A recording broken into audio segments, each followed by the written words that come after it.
Well, I'm just getting packed up and ready to head out for the Yukon Arctic Ultra. All the training's done and just sort of tinkering with the kit, make sure I have everything, and fly out first thing tomorrow morning. We've got a fairly extensive list of mandatory gear that we have to have for the race. Just for survival purposes, just safety, just to make sure that that we're going to be okay and get through because the temperatures could be pretty cold. Of the mandatory gear, some of the things we have to carry include headlamp. Of course, we're going to be running a lot after dark, so I'll be using the Petzl Neo, and I'll have a backup battery as well because you go through batteries a little bit quicker in the cold weather. Also have a Petzl E-Light that I'll carry just as a backup to my backup, just in case I need a little bit more light. Some of the other things that we need, obviously we want to have extra clothing. We don't know what the temperatures are going to be like, so we need to put on more layers if needed, and take off any wet layers, but the whole idea is that you don't want to sweat during the race, so that's a big problem if you do. Sleeping bag, you have to have a sleeping bag that's rated down to -35. I've got a model that's rated down to -30, but I'm using a heat shield on top of that, so they approved the extra temperature, or the extra rating for that last year, so I'll be doing the same for this year. With additional clothing, I have to have a down jacket. If you need to stop for any period of time, I won't hesitate to put that on. Down pants as well, same thing. For feet, if I need to stop, I've got some warm booties that I'll put on instead of just my regular trail running shoes. If you do run across any open water, any overflows, then may have to slip on the overshoes that are waterproof, and you just don't want your feet to get wet. So I'll have those along, but didn't need them last year, but you just never know what the conditions are going to be from year to year.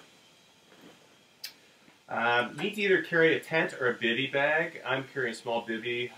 Once again, if you need to hunker down and take a bit of a break, it could be a few hours before anybody is able to get out on the course to pick you up if you do run into any problems. So you need to be able to stay warm and take care of yourself. Also need to have a sleeping pad.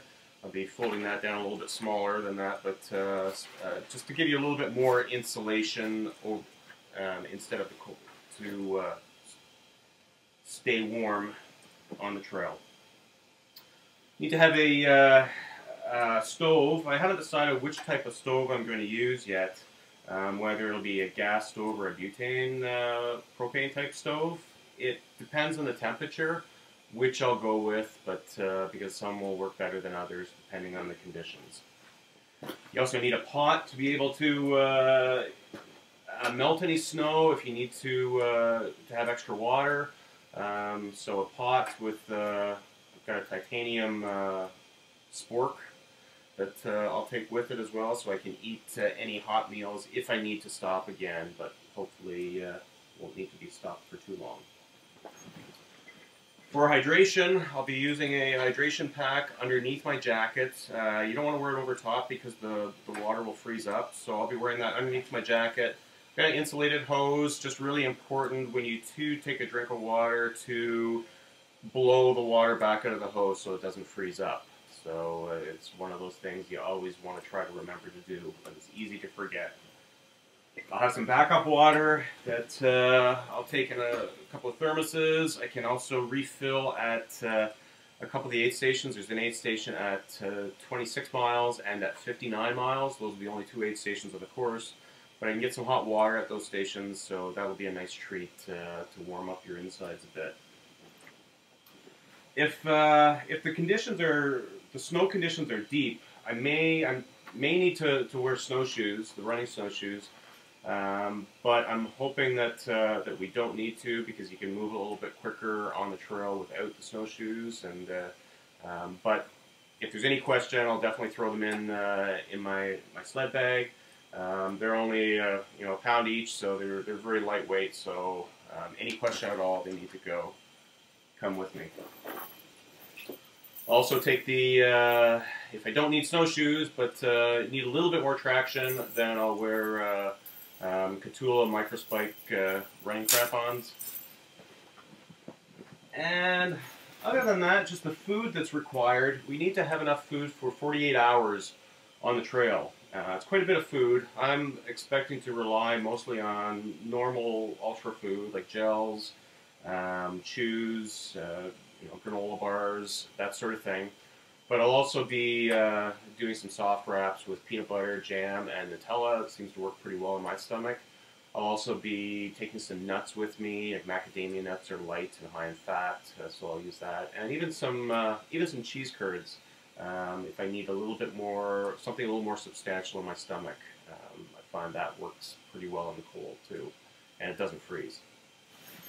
So lots of food, and we also need our first aid, a small first aid kit with just basic things, lighter, waterproof matches to start a fire, basically if we run into any problems. Also need to carry a saw with us too.